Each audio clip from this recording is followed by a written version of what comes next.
Assalamu alaikum. Welcome back to Islamic History Tutorials brought to you by the Islamic History Podcast.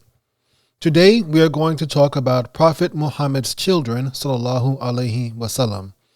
We'll begin with his sons, and he only had two sons, the first of which was named Al-Qasim. Al-Qasim was born to the Prophet's first wife, Khadijah. However, Al-Qasim died in infancy, and this is why the Prophet's kunya is Abul Qasim. The Prophet's second son was Ibrahim. Ibrahim was born to the Prophet's concubine. Her name was Maria al-Qubatiyya or Maria the Copt or Mary the Copt. There are several stories about the Prophet's reaction to his son's death, many hadiths about it. I encourage you to go look them up and read them. Some of them are very touching. And we discussed the Prophet's relationship with Maria in our video on this channel about his wives. So those are the Prophet's only two sons. We now go on to his daughters. His first daughter was Ruqayyah. Rakaya was first married to one of Abu Lahab's sons, and Abu Lahab is mentioned in the Quran. Abu Lahab was one of the Prophet's uncles. However, he was an enemy to Islam, unlike his two other uncles, Hamza and Abi Talib, who were friends to the Muslim cause.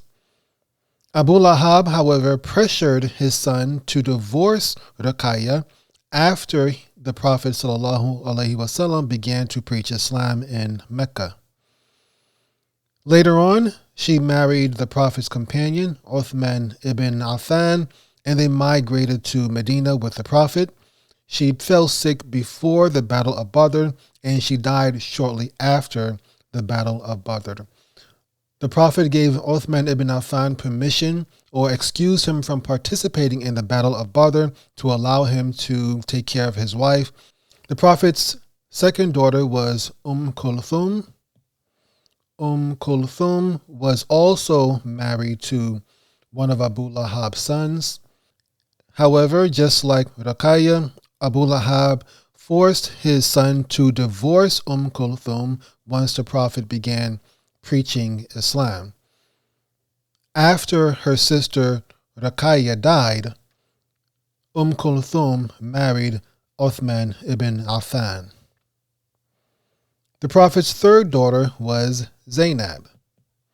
Zaynab has a very interesting story. She accepted Islam. However, she remained in Mecca after the Prophet made the hijrah to Medina. That is because her husband had not yet accepted Islam. At this point of time, it was permissible for Muslim women to be married to non-Muslim men. That rule was changed later on, and partially, in fact, in connection with Zaynab's husband. Zaynab's husband participated in the Battle of Badr on the side of the pagans, on the side of the Quraysh, who were defeated by the Muslims, and he was taken captive. However, Zaynab was able to convince her father, Prophet Muhammad ﷺ, to release her husband, which he did. He took pity on his son-in-law. And this story is very complex and it's a very interesting story. I can't go into all of it right now. The story between Zaynab and her husband and his eventual conversion to Islam. I strongly encourage you to go listen to it and learn more about this really fascinating story. It's available in the Prophet Muhammad podcast. Look for episode 17 and 30, episode 17 and episode 30, and learn more about this story about Zaynab and her husband.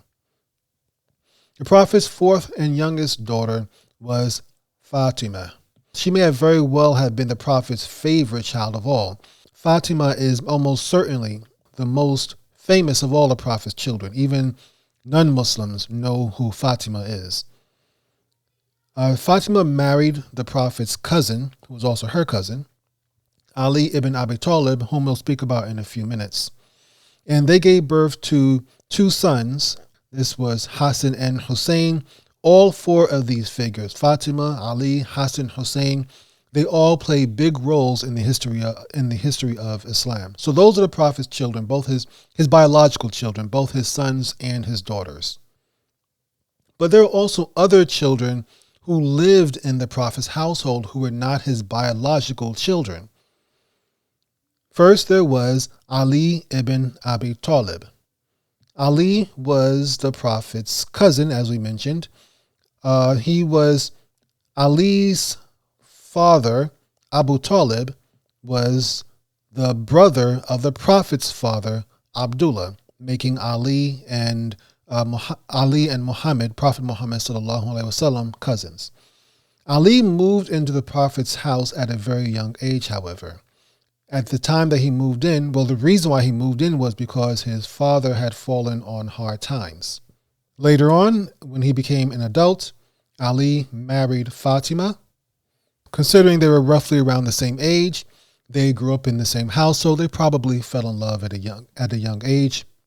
Eventually, after many years later, after the Prophet died, Uthman ibn Affan was murdered, and Ali became the caliph, or the ruler of the Muslim world.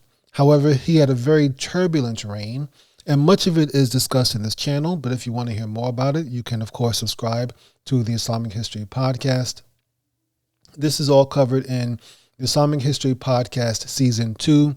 We discuss Ali's reign and his difficulties and his fights in great detail. So I encourage you to go listen to that if you're more interested.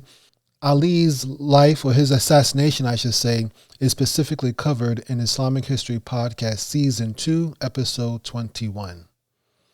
The second child who was in the Prophet's household, who was not his biological child, was Zayd ibn Haditha. And we discussed him a little bit in our episode on the Prophet's wives. Zayd came into the Prophet's household as a young slave. He was a little boy.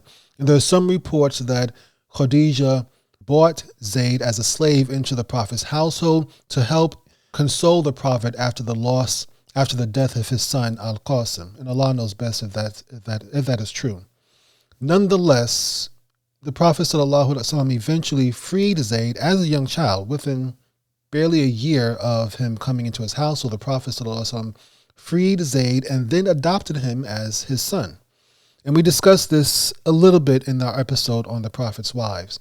However, if you want detail on the story of Zayd ibn Haditha, which is a very popular story in Islamic history, his early life is discussed in depth in episode 3 of the Prophet Muhammad podcast. In our video on the Prophet's wives, we discussed Zayd's brief marriage to Zaynab bint Jahsh. We also discussed why this was a controversial time in the Prophet's life, because Zaynab divorced Zayd and wound up marrying the Prophet. And we discussed all that. If you want to know more about it, go watch the video on the Prophet's wives. Zayd ibn Harithah was killed during the Battle of Mu'tah, and this battle is discussed in depth. Go listen to Prophet Muhammad podcast, episode 33. So that's going to cover it for the children in the Prophet's household. If you want to know more about Islamic history in general, of course, you can subscribe to the Islamic History Podcast, available on all major podcasting platforms and several minor ones also.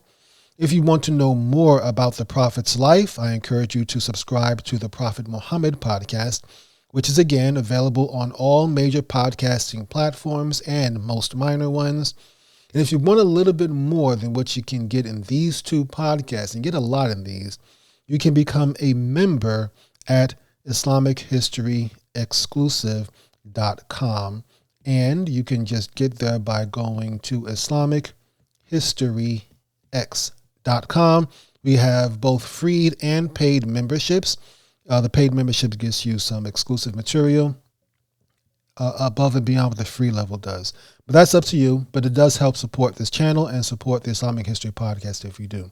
Another way you can support this channel is just by liking this video and subscribing to the Islamic History Podcast, both the podcast and this YouTube channel. We have different content on both.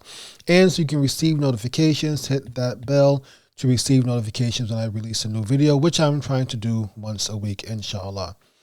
Thank you for taking the time to listen to this episode. I hope you learned from it. Inshallah, we'll have another one for you soon. And until next time, Assalamu alaikum wa rahmatullahi wa barakatuhu.